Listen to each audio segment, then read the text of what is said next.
আমরা দেখতে পাচ্ছি যে যেভাবে সুখদেবপুরের ঘটনার পরে একটার পর একটা ঘটনা ঘটছে এবং শুধুমাত্র সেখানে যে কাঁটাতার দিতে বাধা দেওয়া হয়েছিল বিজেপির তরফ থেকে বিএসএফ কে, তারপরেই সবকিছু থেমে গিয়েছে তা তো নয়। তারপর থেকে আমরা দেখেছি যে রাতের আধারেও তারা কোনো রকম ভাবে থামেনি এবং তারপর বাংকার তৈরির চেষ্টা করা হয়েছে রাতারাতি একেবারে নদীর চর বরাবর বাংলাদেশের ভূখণ্ডে অর্থাৎ সীমান্তের ওপারে। সেখানে আমরা দেখেছি যে মাটি তৈরি করে, মাটি কেটে ঢিবি তৈরি করে, রীতিমতো বাংকারের মতো তৈরি করে তার পেছনে বাংলাদেশিরা আশ্রয় নিচ্ছে। আর এখানেই প্রশ্ন যে যারা লুকিয়ে রয়েছে এই বাংকারের মতো বিষয়গুলোর পেছনে তারা ঠিক কারা? এরা কি জামাতি? এরা কি ইউনূসপন্থী জামাতি? এরা কি চাইছে?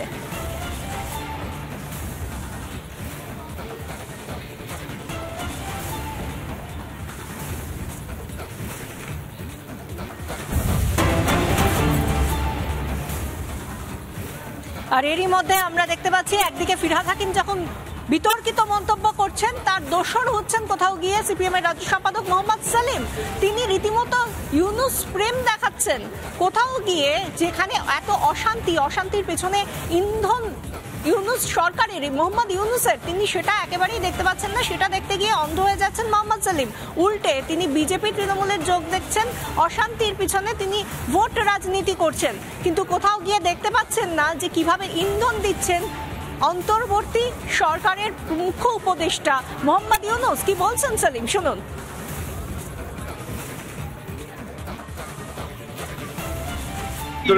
অনুপ্রবেশ, এই যে ওরা বলে গরু পাচার, বিভিন্ন স্মাগলিং, তাহলে আসলে সীমানায় বিজেপি আর তৃণমূলের মধ্যে কোনো সীমানা নেই, লুটেরাদের রাজত্ব।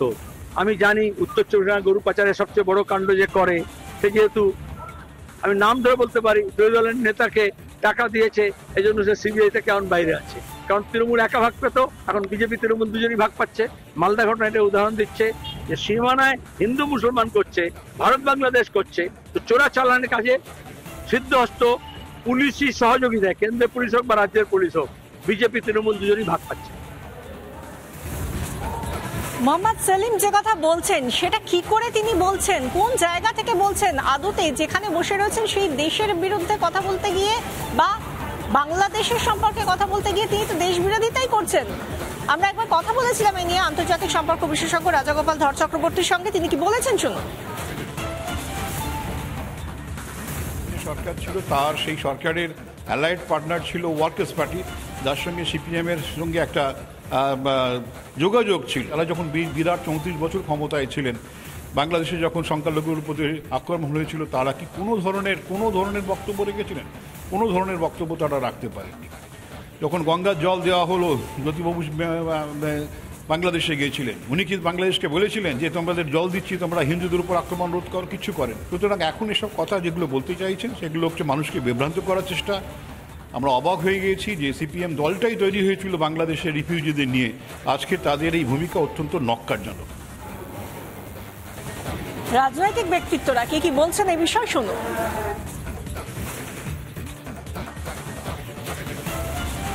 জোটের আরেকজন সঙ্গী মোহাম্মদ সেলিম সাহেব, যিনি মুখ খুলে ভোট করেন, ওনাকে একটু বলে দিচ্ছি, উনি হিন্দু মুসলমান দেখছেন, আসলে বুঝতে পারছেন তো ওই বাংলাদেশের অনুপ্রবেশকারীদের যেগুলো আপনাদের ভোট ব্যাংক ছিল এককালে, সেগুলো এখন তৃণমূলের ভোট বাক্সে চলে গেছে। তাই আপনার ফ্রাস্ট্রেশন, তাই আপনার দুঃখ। ভেবেছিলেন মুর্শিদাবাদের দুধেল গায়ে ভোট পেয়ে আপনি আবার জয় পাবেন, হলো না। এবারে শিখেছিল না, আপনার থেকেও বড় একজন এসে সে আপনাকে বাজিমাত করে দিল। তাই হারের ফ্রাস্ট্রেশন ভুলতে এখন হিন্দু মুসলমানের জিগির তুলছেন। সম্পূর্ণ বাজে কথা, আমি এটা একেবারেই বিশ্বাস করি না। এবং বাংলাদেশে যেটা ঘটছে সেটা বাংলাদেশের এক ধরনের উগ্রপন্থীদের, বর্তমানে যিনি প্রধান উপদেষ্টা এবং তার সাঙ্গভঙ্গরা যারা আছেন, তারা তাদের মদত দিচ্ছে, সেই জন্যই তারা এই ধরনের কাজকর্ম করে বেড়াচ্ছেন, ভারত বিদ্বেষ ছড়াচ্ছেন। এবং তারা যদি মনে করেন যে ভারত বিদ্বেষ ছড়িয়ে কোনো রকমের গন্ডগোলের মধ্যে ভারতবর্ষকে টেনে নিয়ে আসবে, তারা মূর্খের স্বর্গে বাস করছেন, এটা কখনো সম্ভব হবে না। আর আমি এটা বিশ্বাস করি না অন্তর থেকে কোনো ভারতবাসী, তিনি যিনি হন না কেন, তিনি ভারত বিরোধী কোনো চিন্তাধারাকে মনের কোনো কোণাতেও কখনো কোনোদিনও প্রশ্রয় দেবে না। মোহাম্মদ ইউনূসের দোষ দেখার তো তার দরকার নেই, তার তো দেখতে হবে তার যে দেশে বসবাস করছে সেই দেশের প্রশাসক, তাদের নিয়েই তো আমাদের চিন্তা করতে হবে। আমি তার ইউনূসকে কি ওখানে ভোট দেবে না? সেলিমকে ভোট দিতে হবে এদেশে। সুতরাং এদেশের যারা শাসক দায়িত্বপ্রাপ্ত আছেন তাদের সম্পর্কিত কথা বলাটা তো কাজ। ভিন দেশ নিয়ে মন্তব্য করার অধিকার আছে কি? আমি এখন যাব ট্রাম্পের ওখানে বলতে যে কেন ক্যালিফোর্নিয়া আগুন লেগে গেল? ববি হাকিম যা বলেছেন সে দায়িত্ব ববি হাকিমের, আমি তার ঠিক বলে মনে করি না। ববি হাকিম তো অনেক কথা বলছেন, ববি হাকিমরা অনেক কথা বলছেন, তৃণমূল অনেক কথা বলছে। মোহাম্মদ সেলিম তো সেই কারণেই বলেছেন তৃণমূল আর বিজেপি নিশ্চিতভাবে তাকে দেখবেন না। তৃণমূল আর বিজেপি তাদের রাজনৈতিক স্বার্থে চলছে, কিন্তু এটা ঠিক যে বর্ডারটা দেওয়া দরকার ছিল অনেক আগে, সেই বর্ডারটা কেন সেন্সিটিভ দেওয়া হয়নি? ভারত সরকারের দায় হোক আর রাজ্য সরকারের দায় হোক, এবার ভারত তার নিজের বর্ডার যদি সেন্সিটিভ দেয় তাহলে কারোর আপত্তি করার কোনো কারণ নেই, সেই আপত্তি করুক না কেন। As simple as this. অস্ত্র ব্যবসায়ীদের পোয়া পারো। পাকিস্তান থেকে জাহাজ জাহাজ অস্ত্র ঢুকছে বাংলাদেশে, এই অস্ত্র ভারতকে আক্রমণ করবার জন্য। বাংলাদেশকে ভারত বিরোধী শক্তির নতুন বাংকার বানাতে চাইছে আল কায়দা। বাংলাদেশের পর ভারতকেও শেষ করতে চায় ডিপ স্টেট। আরেকটা বাংলাদেশ হতে দেব না ভারতকে। ভারতে থেকে কারা ভারতকেই দুর্বল করতে চায়, কারা মদত দিচ্ছে, তার জবাব চায় বাংলা।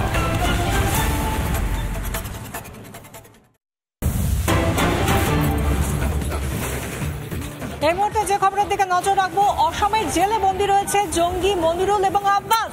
এই আব্বাস এবং মনিরুলকে নিজেদের হেফাজতে চাইছে বেঙ্গল এসটিএফ। অসম এসটিএফ এর হেফাজতে ছিল, এবার তাদেরকে বেঙ্গল এসটিএফ চাইছে। তাদের মুখোমুখি জেরা করার জন্যই তাদেরকে হেফাজতে চাওয়া হচ্ছে বলে জানা যাচ্ছে। আরো বিস্তারিত জানাবেন আমাদের সঙ্গে রয়েছেন প্রতিনিধি সৈকত পাল। সৈকত, কি জানা যাচ্ছে বেঙ্গল এসটিএফ সূত্রে?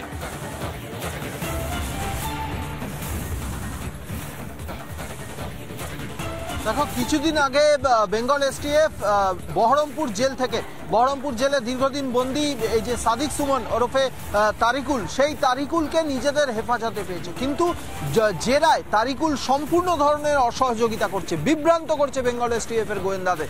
কিন্তু এটা গোয়েন্দারা জানতে পেরেছেন তারিকুল যখন জেলে ছিল তখন এই আব্বাস এবং মিনারুল শেখ, যাদেরকে আসাম এসটিএফ গ্রেপ্তার করেছিল মুর্শিদাবাদ থেকে, এই দুজন তারিকুলের জেলবন্দি অবস্থায় বারংবার দেখা করেছে এবং তাদের মধ্যে থেকে এই এবিটির যে স্লিপার সেল, সেই স্লিপার সেল ছড়ানোর একটা প্ল্যান সামনে উঠে এসেছে। সেই জন্য যেহেতু তারিকুল বেঙ্গল এসটিএফ এর গোয়েন্দাদের বিভ্রান্ত করছে, তদন্তে অসহযোগিতা করছে, সেই জন্য এই আব্বাস এবং মিনারুল, যারা এই মুহূর্তে আসামের কাছে, আসামে রয়েছে, আসামের জেলে রয়েছে, তাদেরকে এবার নিজেদের হেফাজতে নিতে চাইছে বেঙ্গল এসটিএফ। কারণ তারিকুল অত্যন্ত গুরুত্বপূর্ণ একজন কি পার্সন এই এবিটি স্লিপার সেল ছড়ানোর ক্ষেত্রে, এবিটির প্ল্যানের ক্ষেত্রে।